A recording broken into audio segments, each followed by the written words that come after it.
Hello കുട്ടികളെ, ഇന്ന് നമ്മൾ പഠിക്കാൻ പോകുന്നത് 7th സ്റ്റാൻഡേർഡിലെ മാത്സ് ചാപ്റ്റർ 2 ഫ്രാക്ഷൻസ്. ഇതിൻ്റെ പേജ് നമ്പർ 42ലെ പ്രോബ്ലംസാണ് നമ്മൾ ചെയ്യാൻ പോകുന്നത്. Part 10. First problem, the length and breadth of some rectangles are given below. Find the area of each. ചില ചതുരങ്ങളുടെ നീളവും വീതിയും ചുവടെ കൊടുക്കുന്നു. ഓരോന്നിൻ്റെയും ഏരിയ കണ്ടെത്തുക. ഏരിയ എന്ന് പറയുമ്പോൾ വിസ്തീർണം കണ്ടെത്തുക. അപ്പോൾ ആദ്യത്തെ പ്രോബ്ലം എന്ന് വെച്ചാൽ 3 1/4 centimetre, 4 1/2 centimetres. Answer, area of the rectangle equal 3 1/4 into 4 1/2 equal.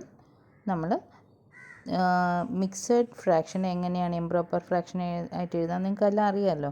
3 4s are 12 plus 1 13. അപ്പോൾ 13/4 ഇൻറ്റു 4 2s are 8 plus 1 9. അപ്പോൾ 9/2 equal 13 into 9 divided by 4 into 2. 13 into 9 എത്രയാണ്? 117 ഡിവൈഡഡ് ബൈ എത്രയാണ്? 8. അത് 117നെ 8 കൊണ്ട് ഡിവൈഡ് ചെയ്യുമ്പോൾ 14 5/8 സെൻറ്റിമീറ്റർ സ്ക്വയർ എന്ന് കിട്ടും. അല്ലെങ്കിൽ സെൻറ്റിമീറ്റർ സ്ക്വയർ എന്നല്ലെങ്കിൽ സ്ക്വയർ സെൻറ്റിമീറ്റർ എന്ന് എഴുതിയാലും ശരിയാണ്. Second problem, 5 1/3 metre, 6 3/4 metre. Answer, area of the rectangle equal 5 1/3 into 6 3/4 equal. അത് എങ്ങനെയാണ് ഇംപ്രോപ്പർ ഫ്രാക്ഷൻ ആക്കി എഴുതുമ്പോൾ 5 into 3 plus 1 5 3s are 15 plus 1 16/3 into ഇവിടെ 6 into 4 6 4s are 12 6 4s are 24 24 plus 3 27 divided by 4. അപ്പോൾ അതെങ്ങനെയാണ്? 16 divided by 3 into 27 divided by 4 equal 16 into 27 divided by 3 into 4 എഴുതുക equal 16 into 27 എത്രയാണ്? 432 divided by 12 equal 36 metre square. Third problem, 1 1/3 metre, 3/4 metre. Area of the rectangle equal 1 1/3 into 3/4. അപ്പോൾ 1 1/3 improper fraction ആക്കി എഴുതുമ്പോൾ 4/3 into 3/4. അപ്പോൾ 4 3s are 12, ഡിനോമിനേറ്ററും 4 3s are 12 ആണ്. അപ്പോൾ 12/12 equal 1 metre square. അടുത്ത problem, what is the area of a square of side 1.5 metres. ഒരു വശം metre 1.5 ആയ ഒരു സ്ക്വയറിൻ്റെ ഏരിയ എത്രയാണ്, അല്ലെങ്കിൽ വിസ്തീർണം എത്രയാണ്?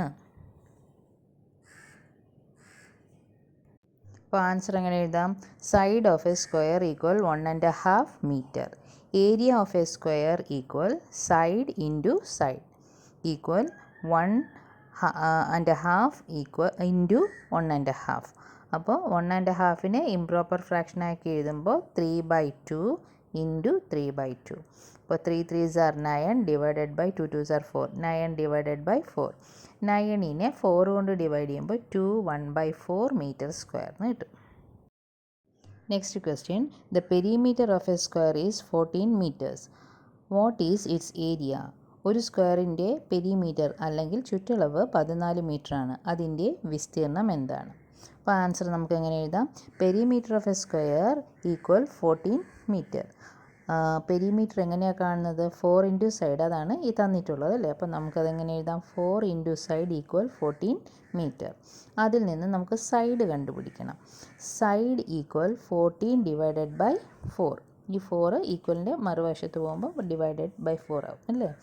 എന്നിട്ട് 14 4 കൊണ്ട് ഡിവൈഡ് ചെയ്യുമ്പോൾ 3 2/4 ഈക്വൽ.